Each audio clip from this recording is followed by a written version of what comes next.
están? Bienvenidos a Juevetes, allá donde me estás viendo, claro que es jueves, pero aquí es martes 15 de septiembre y pues uno está de acuerdo a la fecha. Y bueno, vamos a empezar con el video de hoy. Hoy les quiero contar sobre qué es, qué fue y qué será el proyecto que titulo Nutrición y Diabetes. Vamos a empezar.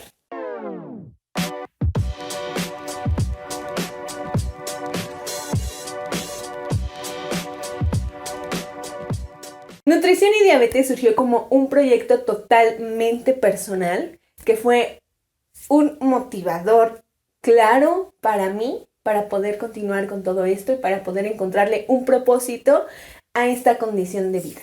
Entonces, claro que no, cuando me diagnosticaron diabetes dije, oh sí, voy a hacer un proyecto inmediatamente, ya, mañana lo empiezo.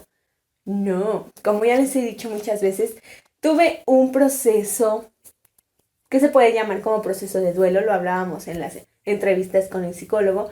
Es algo difícil, pero encontré esta razón de ser, porque muchas veces en la vida es importante encontrar una razón de ser de algo para poder seguir en ese camino que tal vez a veces puede ser difícil, pero que de todas formas cuando encuentras esa motivación dices, va, sigo adelante. Este proyecto en ese entonces consistía en ir a dar conferencias a nivel primaria, secundaria y también a kinder, pero en este caso a los padres de familia, y un taller de creación de postres saludables a los pequeños. En estas conferencias lo que hacía es darles algunos conceptos básicos de qué es la diabetes tipo 1, tipo 2, diabetes gestacional, y lo que más me gustaba era contarles esta parte de mi experiencia de vida. Pero esperen, porque no llegaba desde un inicio a decirles, hola, ¿cómo están? Soy Lluvia, tengo diabetes, como lo hago aquí con ustedes.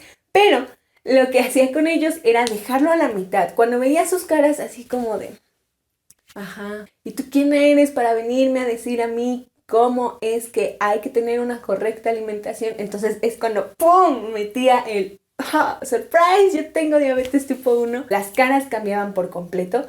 Y también lo que más me gustaba de estas reacciones eran que se modificaban de acuerdo al nivel en el que yo estaba. A los pequeños no les podía llegar con esta historia que a veces se torna un poco dramática, no les podía llegar con eso.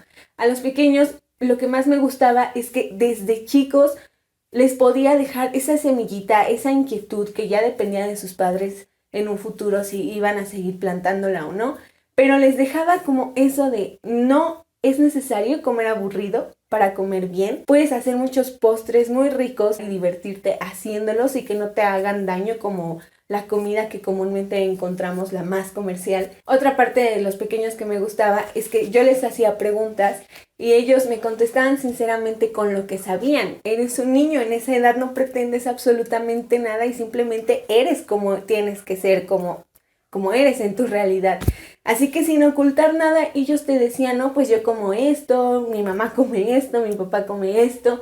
Y era una experiencia muy bonita y más porque veías que ellos mismos estaban haciendo esa creación, que tal vez en ese momento no lo vean, pero si crecían con esa idea, sí se iba a reflejar el que tuvieran esa conciencia de lo que estuvieran comiendo, sí la iniciaron desde que eran niños. Y por otra parte, en las conferencias con los padres de familia, también ponían esa cara. Y bueno, es que son papás, claramente tienen cosas que hacer y uno ahí quitándoles el tiempo cuando de verdad tenían que ir a algún lugar, o ir a la casa, ir al trabajo, o ir a cualquier actividad y yo estando ahí.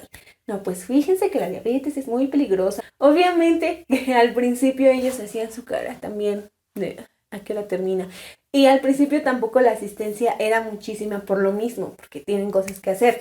Pero también en ese momento donde yo les contaba que se los estoy diciendo no por hablar, no porque esté cumpliendo con un trabajo, no porque esté cumpliendo con alguna tarea, porque ellos pensaban que era mayor de edad, en ese entonces no lo era. Y de repente contarles esto que es totalmente personal, que es una experiencia que yo he tenido y que por eso se las estoy contando, es cuando cambiaban su cara e incluso muchos de ellos al final me buscaban y me decían muchas gracias por compartir este tipo de pláticas con nosotros, porque hace mucha falta. Y es ahí donde me dejaba ese granito de arena a mí y yo a ellos.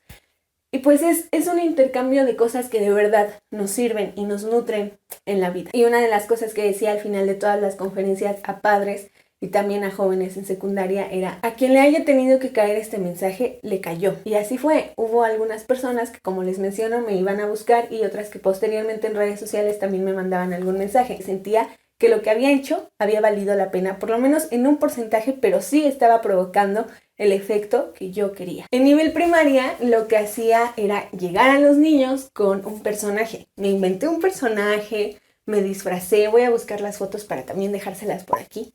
Me disfracé con tal de atraer su atención, porque también es otra parte de la comunicación que hay que ver. No puedes emitir tu mensaje de la misma forma con todas las personas de diferentes grupos a las que les vas a exponer ese mensaje. Tienes que saber cómo, por qué y cuándo llegar de tal forma que el mensaje se les quede o que por lo menos provoque de verdad una interacción, un impacto en tu público meta. Así que lo que yo pensé es: pues bueno, voy a vestirme de algún personaje para llamar su atención. Y efectivamente yo lo que hacía era hasta hablar distinto, vestirme distinto, y así a los niños los tenías totalmente concentrados en ti, porque pues es algo que en ese entonces les llama muchísimo la atención. Ya después de quitarme el personaje era cuando les compartía sinceramente desde mí qué era lo que estaba viviendo. Aquí, en la parte de preguntas y respuestas, me llamaba mucho la atención que los niños creían y me preguntaban que si la diabetes era contagiosa. Entonces aquí es también donde me doy cuenta de que en realidad no estamos educando a las futuras generaciones como deberíamos educarlas. A las futuras, por llamarlo así, porque en realidad ya están siendo un presente de cierta forma. Entonces, cuando ellos no saben este tipo de cosas básicas, dices: ok, bueno, son niños, pero claro, yo no soy mamá, pero pues creo preciso que también estaría totalmente bien que como padres de familia, desde chicos, así como les enseñan a los niños: no, fíjate que esto es para niña, esto es para niño, que muchos hacen eso, también les enseñemos: fíjate que esto te puede hacer daño, fíjate que esto trata de esto, claro, al nivel de sus palabras, al nivel de su comprensión, para que en un futuro crezcan con la idea de que se pueden hacer muchísimas cosas para evitar enfermedades y bajemos las cifras tan altas que tenemos en México en caso de diabetes y obesidad y sobrepeso. En secundaria lo que hacía era llegar desde decirles: tengo tu edad, realmente te llevo como por unos 2 o 3 años, porque claro, cuando llegaba con ellos, cuando llegaba a dar las conferencias, no me vestía tan casual como me ven en los videos. Iba, claro, más formal y aparentaba mayor edad. Unos creían que hasta era nutrióloga o doctora o algo así. Pero cuando llegaba y les decía: fíjense que yo nada más les llevo como unos 2, 3 años, también se sorprendían. Y todavía más cuando les decía que yo estoy viviendo con esto.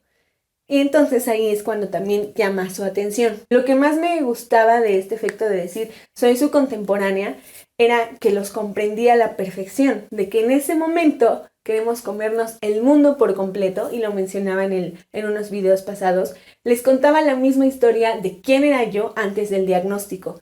Entonces, cuando ya llegas con alguien más o menos de tu edad a decirles: yo he pasado por esto y por esto, y precisamente por lo mismo no quiero que tú cometas algunos de esos errores, es cuando tal vez, lejos de ser una conferencia donde está un ponente y tú como escuchas y se torna aburrido, sea una interacción, un diálogo mutuo en donde ambos puedan aportar y de alguna forma también te lleves algo de información. En esta parte que fue como lo más significativo para mí en cuanto a secundarias, que fue las conferencias que mayormente di, sí hubo alguien que me dijo: gracias por haber ido y por decir todos los síntomas, porque resulta que yo también tenía diabetes tipo 1 y gracias a tu plática, a tu conferencia, me di cuenta y fue que pude hacer algo. Cuando recibí este mensaje también me sentí bien, claro, no en el sentido de que también otra persona estuviera pasando por esta situación, sino más bien en que el propósito estaba siendo cumplido.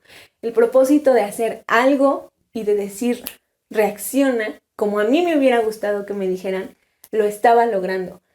Sea una, sean 5, sean 10 personas, siempre lo he dicho, lo estaba cumpliendo de alguna forma, y eso para mí era muy satisfactorio y me daba más motivación para seguir haciéndolo. Otra parte de este proyecto era que también conducía un programa de radio infantil con varios de mis compañeros que también eran niños en su mayoría, otros eran más o menos de mi edad también. Por cierto, un saludo si llegan a ver esto. También teníamos secciones donde hablábamos como de pequeñas cápsulas de qué es lo de la nutrición y qué es lo del diabetes. Y de la misma forma me entrevistaron en otro programa dentro de la misma radiodifusora local donde estaba, donde les conté mi historia. Y hubo muchísima respuesta de igual forma de cómo es que sucede todo este procedimiento de cuando te das cuenta de que tienes diabetes o alguna X enfermedad. Y pues también estuvo muy padre porque fue otra forma de emitir el mensaje. Entonces, desde prepa lo que estaba haciendo era conjugar estas dos cosas que me han cambiado la vida, que desde luego es la diabetes y también la comunicación. Y aunque muchos creían que no tienen nada que ver, pues los he logrado compactar de tal forma que sí he creado estos proyectos y que en un futuro seguiré creándolos. Este proyecto, por eso digo, es y será, porque en este momento está en pausa por la pandemia, obviamente, porque me tuve que ir de donde yo estaba por la universidad y todo este rollo, entonces tuve que suspenderlo por un tiempo, pero voy a continuar. Y pues porque también estoy reestructurándolo, porque sí tendrá el mismo fin, el mismo propósito, pero le cambiaré algunas cosas y en su momento las verán y se los prometo que se los estaré informando desde luego. Mientras tanto, pues de alguna forma no quise parar y por eso estoy haciendo todo esto de los videos para que también siga llegando el mensaje a la persona que le tenga que caer el mensaje. Y bueno, les quise compartir esto porque es otro ejemplo de lo que podemos hacer con estas situaciones que de repente nos cambian la vida. Lo hablábamos igual con el psicólogo, que hay que saber capitalizar lo que nos está ocurriendo. Y yo de alguna forma lo resignifiqué, como también lo mencionábamos en la entrevista, y le vi otro sentido totalmente positivo y que me ha ayudado no solo a mí, sino a varias personas que les ha podido llegar mi mensaje como yo quería que llegara. Entonces, siempre encuentra un propósito a cada cosa que te pasa en tu vida para poder sacarle jugo y aprovechar al máximo la situación que tal vez en su momento pueda verse desafortunada, como, porque a mí, pero lo puedes voltear y decir, ¿ya viste? ¿Por qué a mí no? Y bueno, eso ha sido todo por el video de hoy. Espero que la hayan pasado muy bien con esta pequeña historia que les quise contar sobre este proyecto, que en un futuro también les seguiré contando de cómo va. Y pues nada, los dejo y nos vemos en la próxima semana.